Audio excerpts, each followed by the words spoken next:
Growing a business is hard, but it does not have to be. Once a week, we take a break from the hustle and bustle in business to talk about innovations and what's new in the C-suite.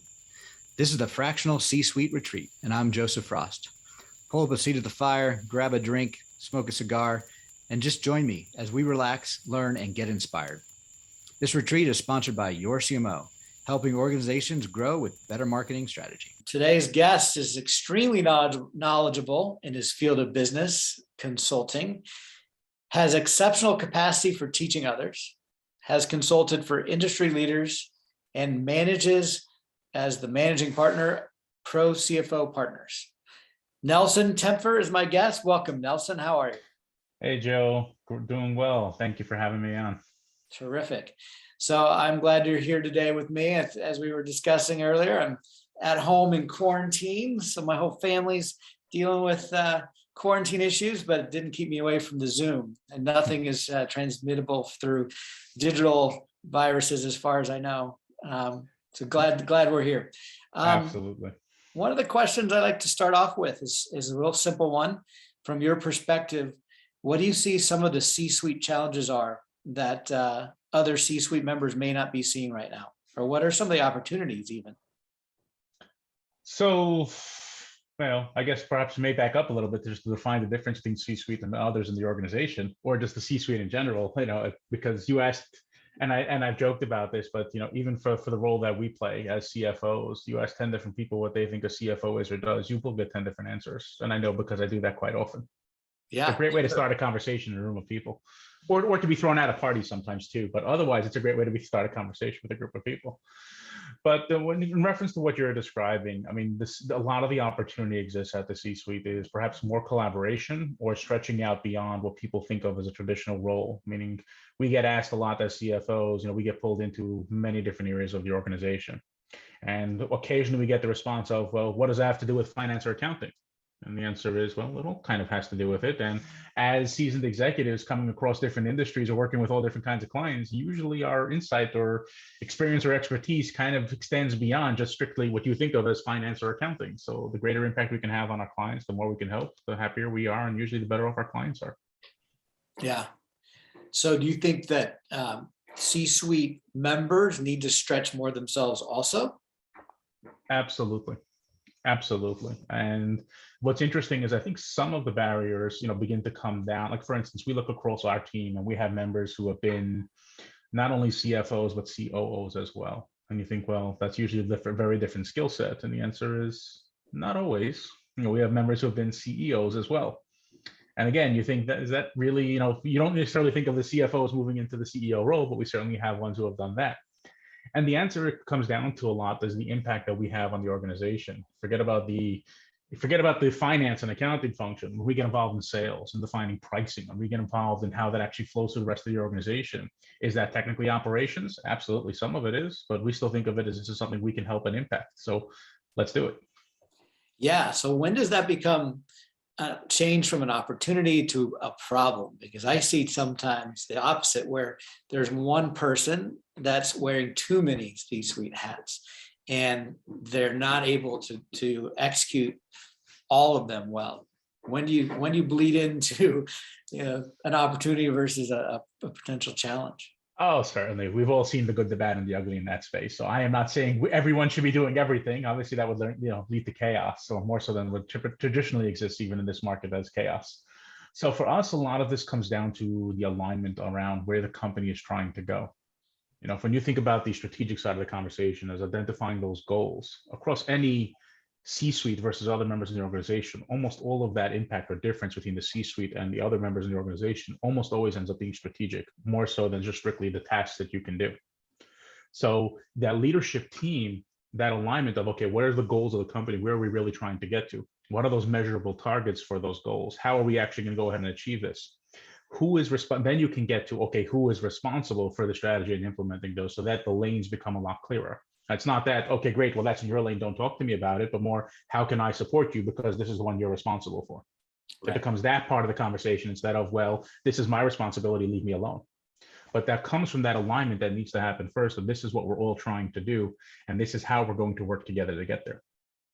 Yeah. So the strategy needs to be set collaboratively with many heads in the room and inputs, that's where some of that expanding your role comes into play, collaborating on that overall strategy. And then when there's alignment, then what I'm hearing you say is that we also need to then get outside of our roles a little bit to help the other area of the business align, because it isn't a siloed execution strategy that works best. It's more of a collaborative strategy.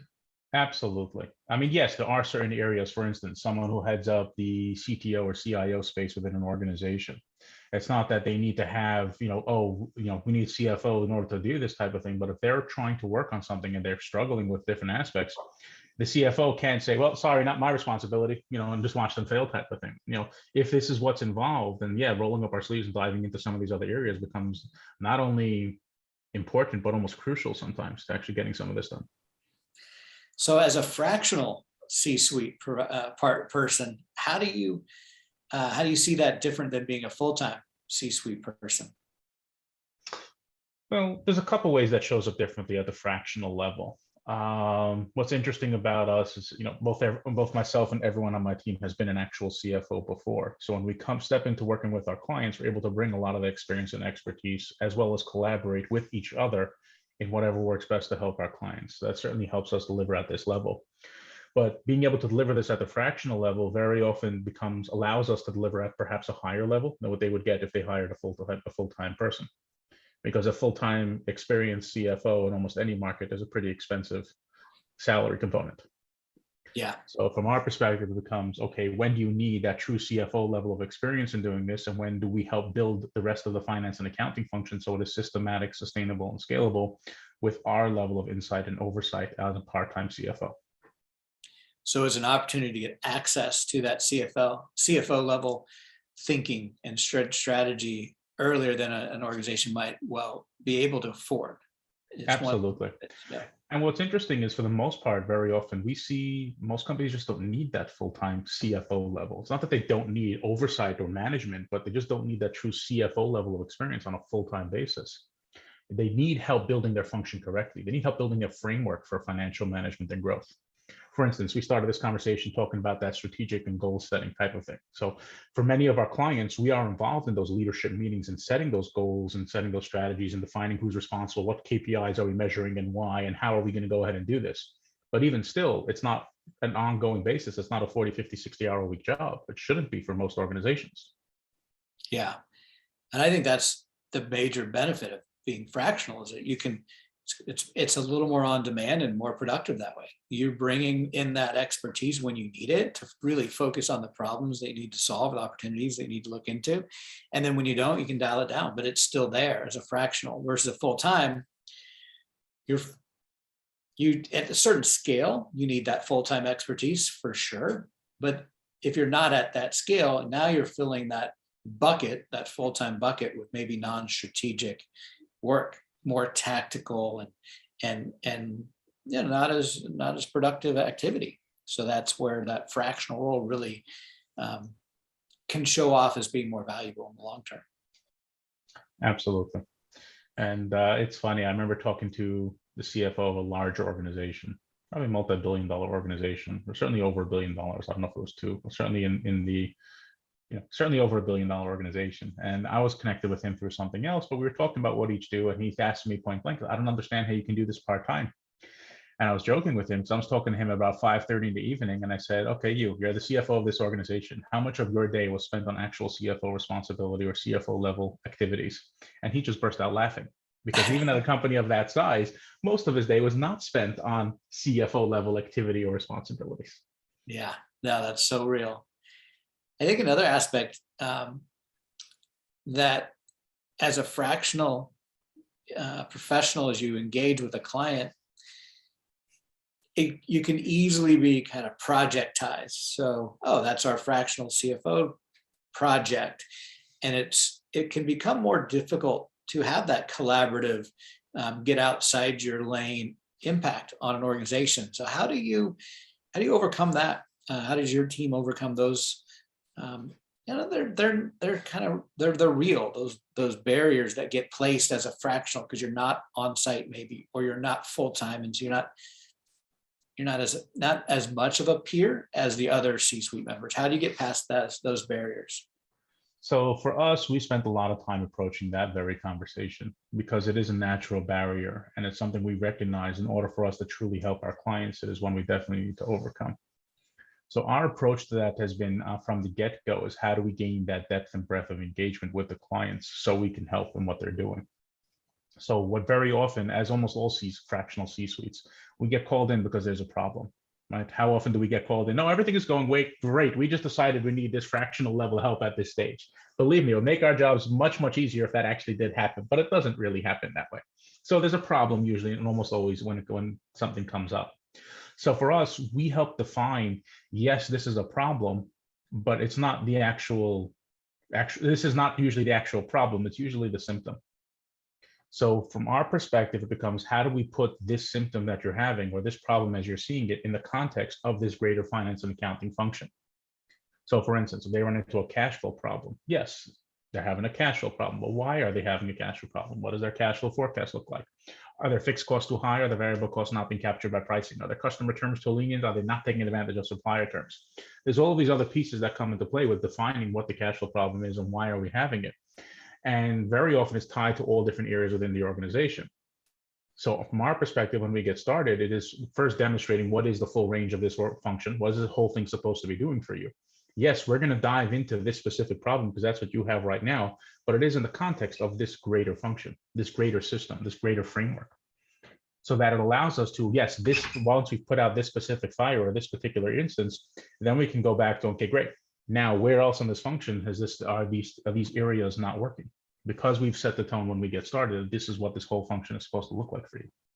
Yeah, so you get very intentional about making that impact. We have to be. It's the only way we can actually, to the point that you made, have that impact and really be able to contribute. And that's something we're actually very considered in our approach, is that we want to be able to contribute. We're not interested in working with the company just because, as we joke with many of our clients, you don't pay us our rates to do, just to do task-oriented type of work. It's not a good value for us. And most of my team as experienced CFOs are not really interested in doing certain, some of those kind of things. We want to be able to contribute. We want to have that impact on our clients. Great.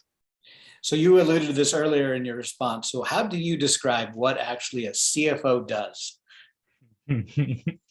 So it depends how long we have for this conversation. One of my quick responses is we help the finance and accounting function grow up. More importantly, as we've discussed, we help build a framework for financial management and growth. You ask, and so not, when we joked about this before, we asked 10 different companies, what the CFO does, you will get 10 different answers. But you ask 10 different CFOs sometimes what the CFO does, and you will get 10 different answers. And I've had the privilege of having those conversations as well. So that's what we focus on is we back the conversation up a little bit to what is the role of the finance and accounting function in growing organizations in general. Because you can forget the title for the moment. For whoever is managing that function, what is it that they're supposed to be doing for you? Starts with what is the function supposed to be doing for you? So we've had conversations with some people, and they tell us, "Oh, we need a new controller." And I said, "Great. What does a controller mean to you?" And we get into the conversation. They don't really need a new controller. They actually needed a bookkeeper and a CFO. They just had it as a all lumped together in one kind of role, and they were frustrated that someone who they had in this role kept burning out after 3 months. And I said, well, of course it's burning out after 3 months because you're trying to do too much with just this name and title in one function instead of splitting it up into really what the company needs. So from our perspective, that's really what that CFO does. So it's not a simple or quick answer, but I certainly hope it provides a little more context around what it is we're actually doing when we work with our clients. Yeah, it does. And I think we get the same conversation started when we're talking to clients about what a CMO does and what a CMO doesn't. And it's so funny, the expectation, it's all over the board.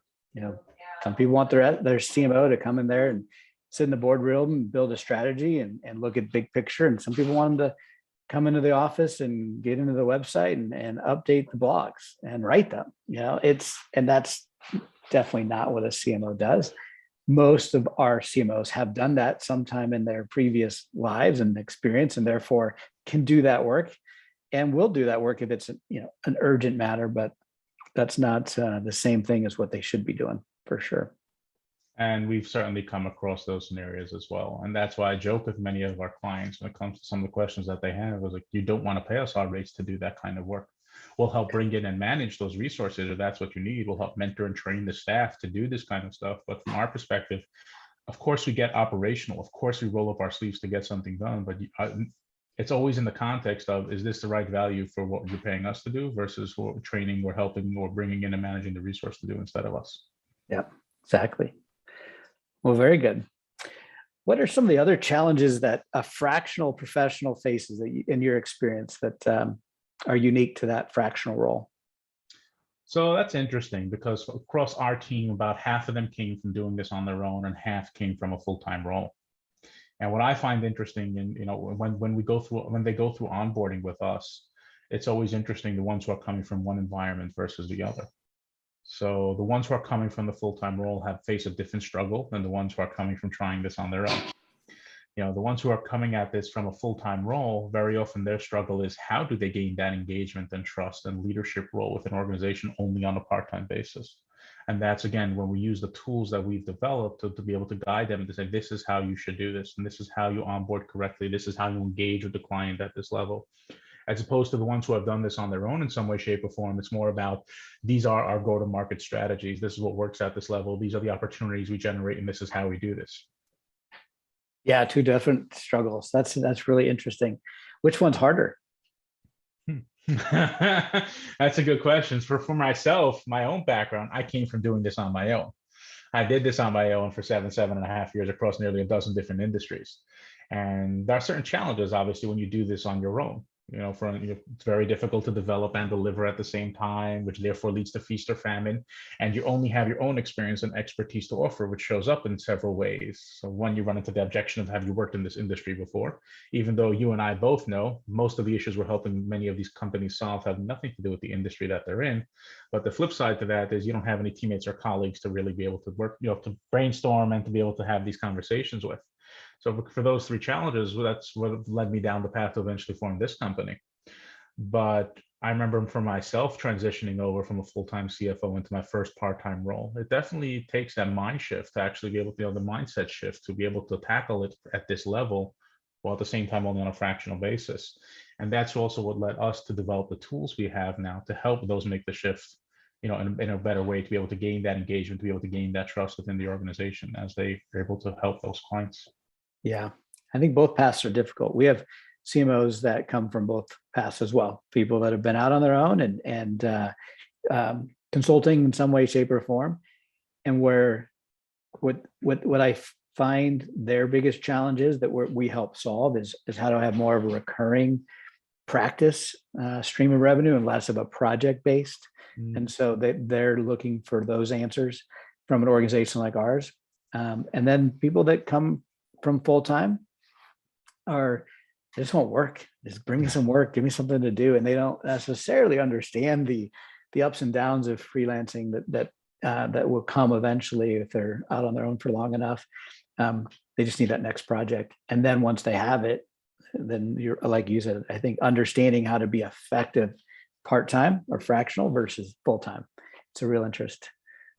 So just out of curiosity, which one do you see as harder transitioning from, on your own or from a full-time role? I think it's harder from my perspective as kind of the owner of the business. I think it's harder somebody coming from out on their own, already consulting, into our world. And the only reason is sometimes they bring bad habits, and it's hard to do things differently than you did them before, even though they may not be getting you the results you wanted. And so we're able to embrace them and it works. And we're not a very rigid environment, so it's not hard to fit in. But when you're just coming full time into what we do, it's all brand new. It's the only way you know how to do it, and that's easier to train people on the process and get them excited about it. But the getting that first client can take 3 to 6 months sometimes if you're just going out on your own to finally get that right first client.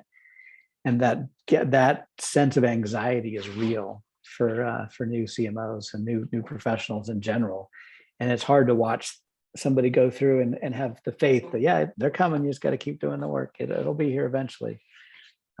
So that'd be my answer. Yeah. Sounds pretty similar. Yeah, it is.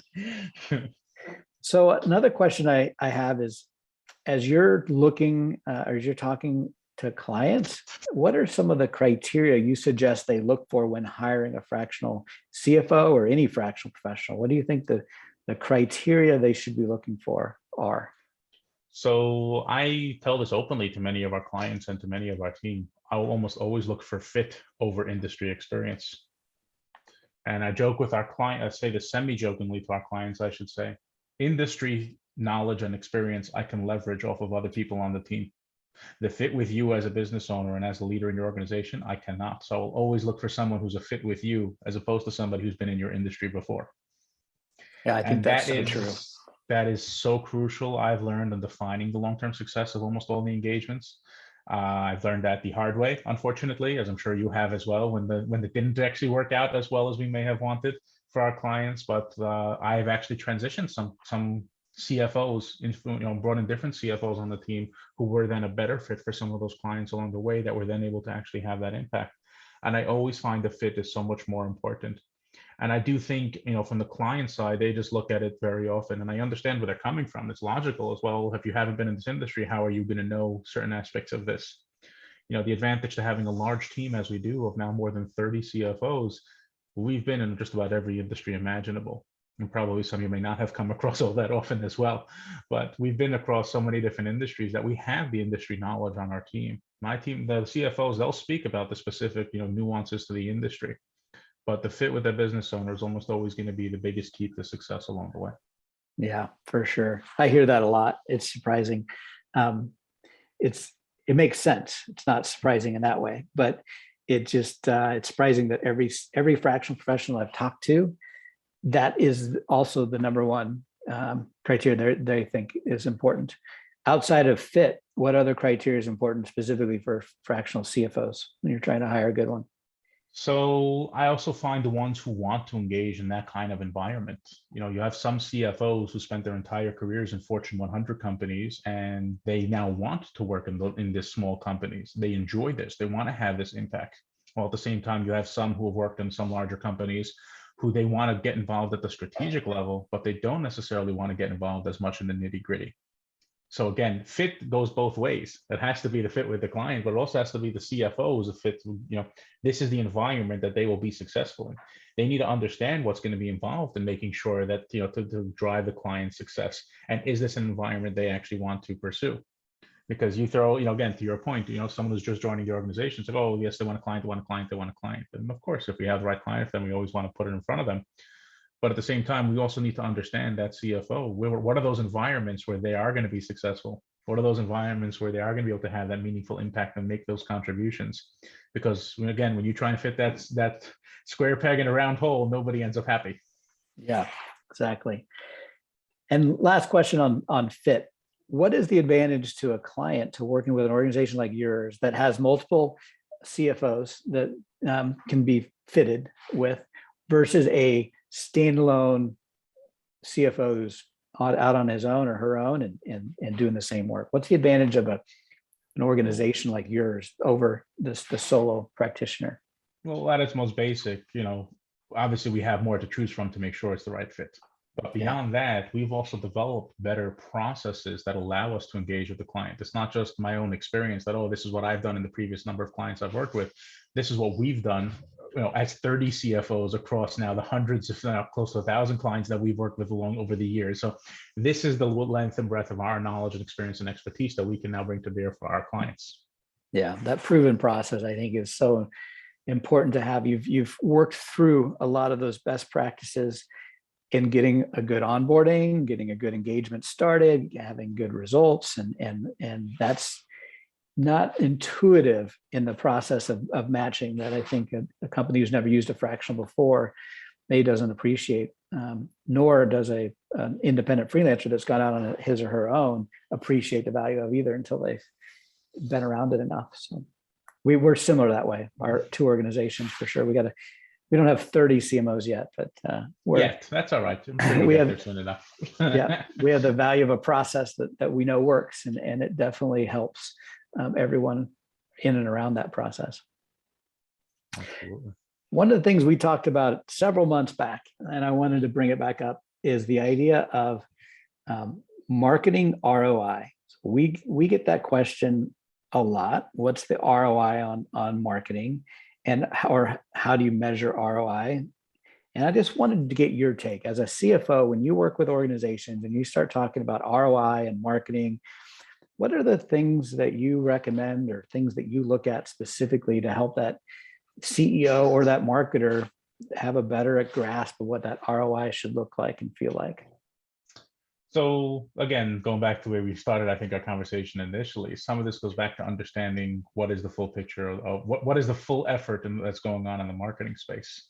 Because the trap that I think many fall into is pointing to a specific thing, like our blogs. What was our ROI on our blogs? And the answer is, well, the blogs lead to people to do this on your website, lead to people to do this on your social platforms, lead to people to do this over here. So you can't separate the blogs from the other activities that you're doing. So when we look at ROI, we try and look at it as what is, yes, the total dollars we're investing across all platforms, across everything over here. What is this returning for us? And perhaps, again, we look at this at the strategic level as understanding what is it we're trying to do here with this. So are we targeted in our approach to this? Do we have specific customers we're going after? Do we have revenue streams in particular we're trying to generate off of these marketing efforts? And being able to define what the goals are allow you to then measure the results a lot clearer. Yeah. So you got to take a holistic approach to looking at that ROI. Do you also get into, as a CFO, when companies are going through that marketing budgeting process, giving some suggested parameters of where they should be setting budgets as a percentage of revenue, or as a cost per acquisition, or are there other metrics that you help people understand? So the short answer is yes, of course. But I try not to do specifically. There's no rule of thumb for any of those, unfortunately, or fortunately, depending on which seat you're sitting in. If I know marketers will always give you a number that's almost always much higher than you think it would be. Oh, if you have this much revenue, then you're in this industry. Sure, this percentage of revenue should go to marketing. And yeah, it's nice if you can spend that much revenue in marketing, but it's not always strictly just a percentage of revenue that's going to define what you should or shouldn't be. That goes back to the strategic conversation of, okay, you're in this industry, you can look at what peers may spend, but to first of all, make sure that's accurate information, not just the person who's trying to sell you their services information, but also it's what does that actually result in? It's not strictly about the percentage that you spend or the dollar you spend or the cost per acquisition. Sometimes it makes sense to spend a lot on the cost per acquisition because your close rate is this high and the recurring revenue that generates off of that client is ridiculously high. That all of those factors become involved when you're talking about defining some of those metrics. We are a very big believer in having metrics in place to measure the successes of different aspects, or to measure the results and the outcomes of many of these initiatives. You need to track them, but it can't be in a vacuum. It has to be in the context of what you're trying to do from the strategic level, and it has to be in the context of the goal you set for what you're doing when you're spending this money. Yeah, absolutely. I'm glad to hear you respond that way, because it is so hard as a marketer to sit in and have those conversations, because it should be easier to come up with a range of, or a guideline that's within an industry, it's, fairly accurate, but it's so different. Every stage of a company has impact on that number, whether you're starting up, whether you're the lead dog or the second or third, and you're trying to establish yourself. How do you ROI awareness, and even do you even need awareness? Because so many times that's what people think of as marketing, is branding and awareness, but yet you can't measure it. But should you be able to measure it? How could you measure it? Those all come into play, and we let our CMOs guide those conversations. We actually don't have a prescribed method within our organization. We build a framework for that conversation to happen, and we do go through a process to try to identify the different lifetime values of clients, and use that as our biggest benchmark. Is what's a client lifetime value, and then what's the recommended investment to acquire those clients. And those are probably our two biggest KPIs that we or conversations that we have around budgeting, but it is unique from every size of company to type of company out there. Absolutely. And perhaps mostly unique to their goals. And the same two companies in the same industry, depends on what they're trying to do. Some of Yeah. them are looking at it as, no, we're fine, just keep going, steady growth type of thing, because they're looking at it as they want to support the lifestyle of business owners. And some are looking at it as we want to, 10x within 3 years because we're trying to do all of this in the same industry, in the same size company. So yes, one is going to spend a lot more on marketing because their goal is to obviously this hyper growth phase that they think they can go embark on that journey. While the other, yes, they need to spend the money on the marketing because they want to maintain and continue to this slow, steady growth, but it's obviously a very different formula for that company. So where are you spending money marketing your business? So the digital presence is very, very important, and I think is going to remain so, and perhaps even become more so. Everyone's been talking about digital since websites first launched in the mid to late 90s, and when it became everyone needs to have a website. The customer journey becomes very, very important. Where are you sending people to? How are they engaging with your brand and your story as what you're offering? So, for instance, we're in the middle of rebuilding our website, not because the previous website was bad. We just felt that certain aspects of it, we wanted it to be better. So we're in the middle of doing that. The SEO presence, the PPC that we're actually doing over here, that's all part of the strategy. And so looking at it, and we're looking at it, you asked how we measure certain things. We're looking at it as specifically the number of opportunities that get generated here. As part of our process to be able to define and measure that, every opportunity that's come up that hasn't been from a direct referral, it's how did you hear about us? We're trying to understand what this actually is, recognizing that it's very rarely just one touch point anymore. There's almost always, what do I say, we're up to 7 to 9 touch points or something like that, or even higher, depending on who you ask before they actually choose to engage or have a conversation. So it's understanding, yes, when you have that, when you do finally have that conversation, they're just referencing the last touch point they had, but they may have seen something I posted on LinkedIn, which sends us to a blog, which goes to our YouTube channel that suddenly says, oh, this is pretty interesting. Let me fill out a web form and actually have a conversation with them. Right. Yeah, you're spot on there. I would guess a large percentage of your business comes from a direct referral. Yes, many of them do. We get brought in by trusted advisors of business owners, and I enjoy speaking to those trusted advisors because very rarely does someone walk up to them and say, hey, do you know a good part-time CFO?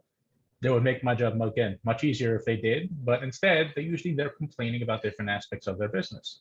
And that's why we speak to so many different trusted advisors, accountants, lawyers, bankers, almost every type of professional service out there that speaks directly to a business owner, because we understand when business owners need those resources, and we refer them in quite often, whether they've outgrown their current accounting relationship, or whether they should be getting something different from their banking relationship, or whether they should have a different conversation with a different level attorney because of what they're going through. We understand many of those because we've been there before as CFOs. So very often we do get referred in, and we enjoy being able to have that direct access to these business owners through their trusted advisors, recognizing that we can be a solution to help many of their clients achieve their goals. That's terrific. I think we look at most of our business also coming through referrals, and it is being that trusted source for people to feel comfortable referring to you. Outside of that, we're spending a lot of our marketing dollars on positioning ourselves amongst other fractional professionals. We think that people like you and me have clients that are similar, and we're looking for similar clients. And so by affiliating with others in the same space, that we're spending money doing that through speaking and blogging and podcasting. And we've started a Fractional Professionals Association. So that's where we're spending a lot of our money. We used to be spending a lot more money on direct marketing, trying to get out and interrupt people and get them interested. And in our space, the executive, the CEO, the owner, founder, they're not responsive to that.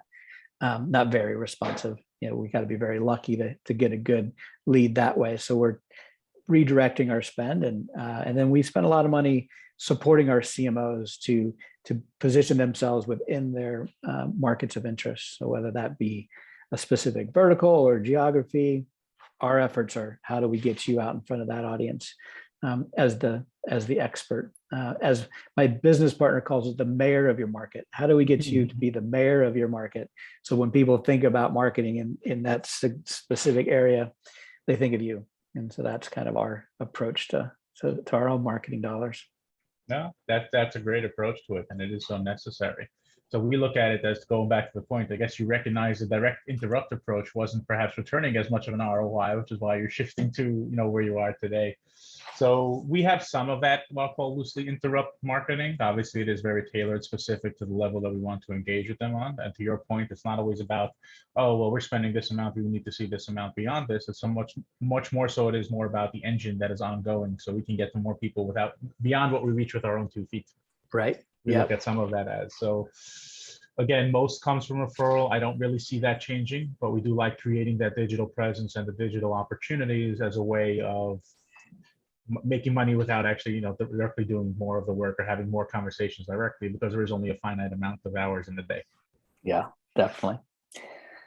Well, let's segue a little bit to outside of work. What are some of your interests? What do you like to do outside of the work environment? Well, I have 3 young daughters, twin 7-year-olds and a 9-year-old.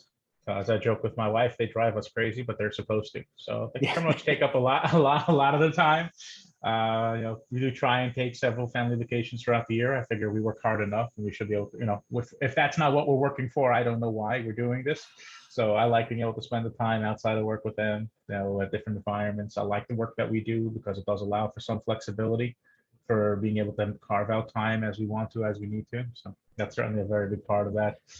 I would say I used to have hobbies before the twins were born, but I can't remember what they were at this point. So Yeah, I'm familiar that my children are all older now, but my youngest is in 17. She's still at home, and I've got a couple in college and one post-college.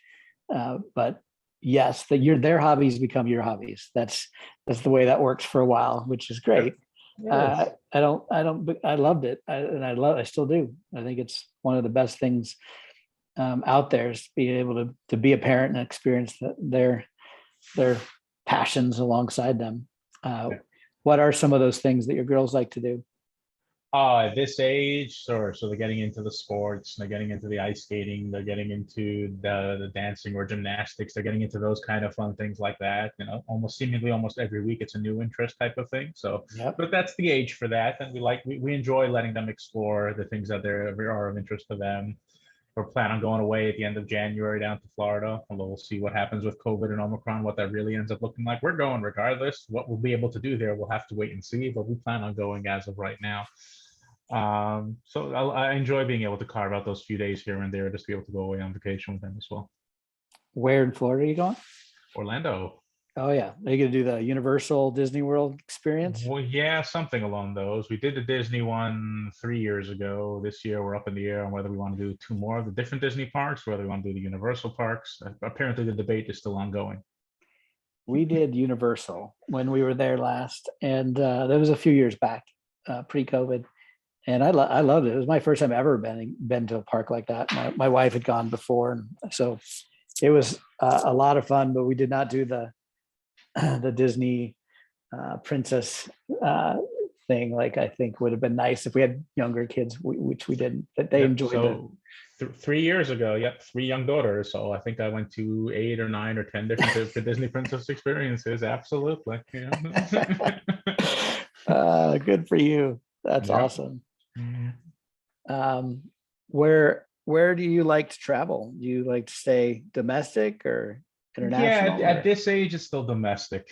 They're just getting to that age where we get to explore the different cities, but we're still trying to keep it for the most part. We don't want to make the travel itself as burdensome. So it's more about, if we have to start getting on a 14-hour flight, with the twin 7-year-olds and a 9-year-old, I don't know how many of us would survive that flight intact. So it becomes more of a, where do we want to go within a reasonable amount of travel time where we want to start doing this? So they're starting to see the cities more, the museums and the aquarium, things of different cities is a particular interest to them, which we're actually now expanding which cities are going to tour around, those kind of things.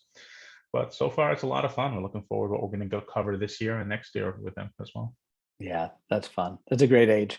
Yeah, you have a lot of years of fun ahead of you with, and with 3, that was when, like, the third one was the one, and you wait, your twins are your youngest?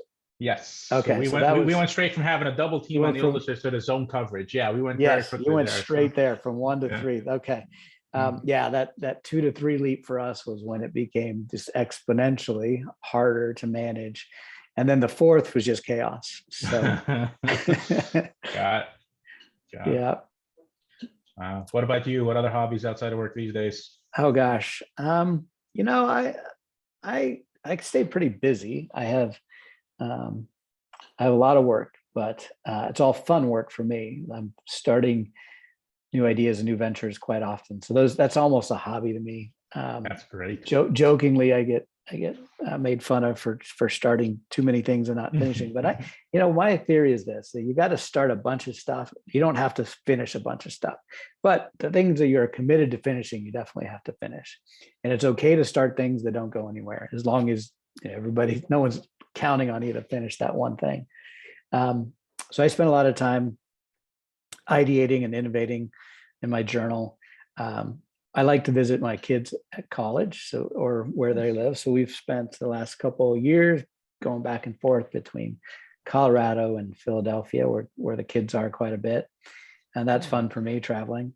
But I guess the biggest hobby I have now is international travel. Now that the kids are almost all gone and we're empty nesters, we are starting to think about places we can go. And fortunately, I've been able to go on some for work and play this last year and in this upcoming year. But my wife is a school teacher, so she hasn't been able to join yet. So we're waiting for that time where we can both experience those travels together. She can go in the summer, but in the summer we got the kids with us, so so it's hard. It's a hard mix there. Well, but I've got that sounds like fun. This spring, I've got Barcelona and the Dominican Republic and Cabo and the Philippines all on the docket. So that's what I'm looking forward to. Wow, that sounds great. Enjoy. Yeah, assuming that the world stays healthy and this COVID thing is under control. That's my plan. Got it. That sounds great. Well, I hope you enjoy those trips. Looking forward to hearing about them. Yeah, I will. I'm excited to share. One day we'll have maybe an international CMO business, and I'll be able to make it all work related. But now it's kind of fun, and that's good enough. I need those breaks now and then. Sounds good. Sounds good. Well, great. Well, Nelson, really been fun spending time with you today, and appreciate you hopping on when I'm at the house, not at the office. And I had a dog come in and out of here a couple of times, so there's a little bit of distraction, but I think we got it handled. Yeah, it's all good. We've seen everything in this Zoom environment. We're going on almost 2 years now. We've seen it all. We've been through it all at this stage. It's almost like it's just background noise. You just expect it, right? Yeah. Well, I know our viewers picked up on some good nuggets. I certainly picked up on a few nuggets. I as we were talking, I'm thinking, I need to share that with this person or that person. So thank you so much for your input, and I appreciate all of your time and effort. Of course, Joe. Thank you for having me on. Always a pleasure chatting with you. Yep. And have a great 2022. And if you ever want to kick back and have an impersonal fractional C-suite retreat again with me, we can just hop on a Zoom and do it ourselves. That sounds great. Great. Thank you. Great. Thank you. And that's a wrap. There's another successful episode of the Fractional C-Suite Retreat. See our show notes and more episodes at fractionalcsuiteretreat.com. This podcast is sponsored by Your CMO, helping organizations grow, save time and money with better marketing strategy and fractional execution. Visit them at yorcmo.com, yourcmo.com. Spelled wrong on purpose.